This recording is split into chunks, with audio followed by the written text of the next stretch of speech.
ماه نور و رحمت و غفران کجا هستی بیا. به نام خداوند بخشنده و مهربان. از عبدالله ابن عباس خداوند از آنها راضی باد روایت است که پیامبر صلی الله علیه و سلم فرمودند عمره نمودن در ماه رمضان ثواب حج را دارد. روایت بخاری و مسلم.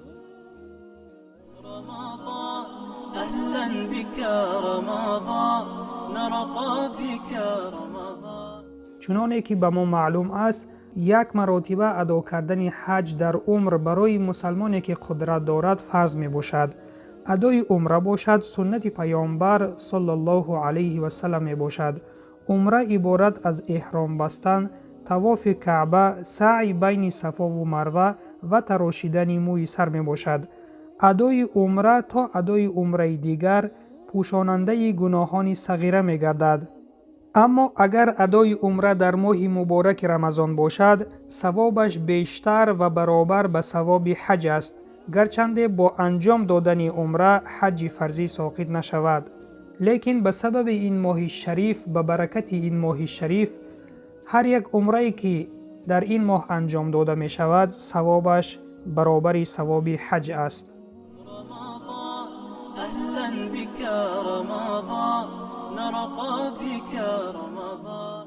برادر و خواهر ایمانیم، این چنین عمره را می شود هنگام حج کردن ادا کرد. این را اکثر مسلمانان امروزها انجام می دهند. وقتی که خداوند به آنها فرصت می دهد به حج می روند، بعد از حج فرضی عمره را هم ادا می کنند. پس خوش به حال آن شخصانی که در ماه رمضان ادای عمره می کنند. خداوند به هر یکی ما ادای حج و ادای عمره کردن را نصیب بگردان.